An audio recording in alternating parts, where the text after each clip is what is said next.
Today I wanted to talk about my first impressions about Splatoon 3. Now the game has just released, like literally today, so I haven't had the chance to play everything yet, but I wanted to give a quick opinion about the things that I have played and how different it kinda is to Splatoon 2. So let's start with the regular matches.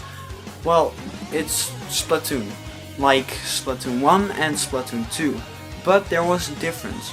The first time I played it, I kind of thought that it was more intense than the other games. I don't really know why, probably by the music. The music in this game is incredible, by the way. Literally, it looked like they went for more of a rock style or something, because though the previous games had also kind of a rock style, this game really empowers it.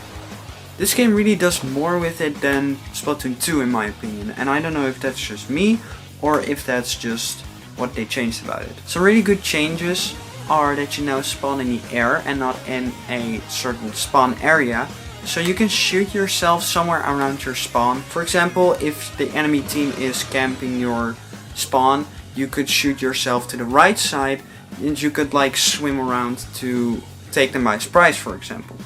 Now there are two new main weapons, and those are the Tri-Stinger and the Splatana Wiper.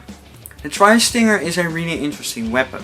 It's a bow that you shoot horizontally, but when you jump you shoot it vertically, and it is really helpful for your movement. The Tri-Stinger isn't really a good weapon for fighting, but it is a really good weapon for claiming turf. I used this one in the Splatfest World Premiere as well, and I really did not like it there.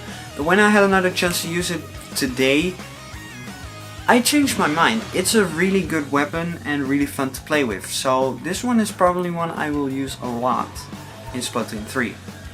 While recording gameplay, these were one of my first matches ever, so I didn't really know how to use it properly. And you can certainly see that with the Splatana Wiper, because it's really something I had to get used to.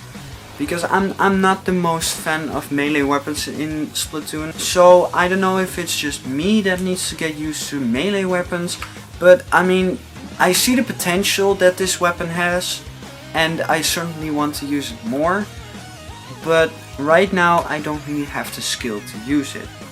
Now in Splatoon 3 there are 12 maps, 5 of which are new: Scorch Gorge, Eeltail Alley, Hagglefish Market, Undertown Spillway, and Mincemeat Metalworks.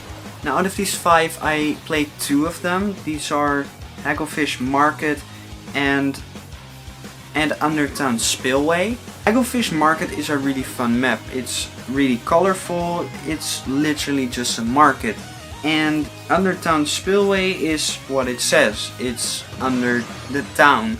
So you play in this kind of cavey area or something. I don't really know how to describe it, and I don't really know what to think of this map. I think it's an interesting concept, but I think I have to grow into this one. It's a little tad too big for me, because most of the time I don't even encounter people in the first 2 minutes, which is not really what Splatoon is meant for. Splatoon is a third-person shooter which is about turf wars, but it's also fun to fight with people.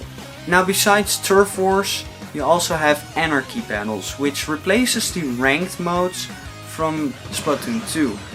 It still has the 4 same modes that it had in Splatoon 2, but now it just has a different name.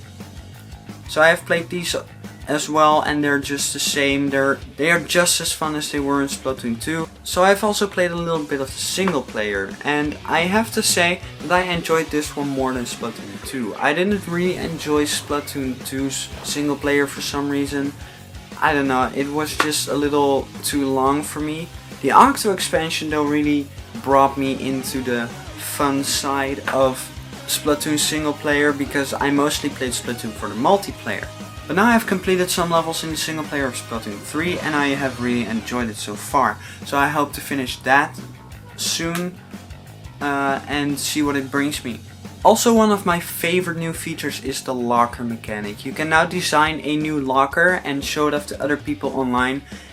I don't really know why, but I love customizing my locker. I have already spent about an hour changing my locker 3 times, and I really love just customizing stickers, weapons, putting all kinds of different stuff in my locker, and it's really superfluous to the game. It doesn't really do anything, it's just really enjoyable to me. Now that was my opinion of Splatoon 3. Now remember that I didn't cover everything in Splatoon 3 because I haven't checked out everything yet.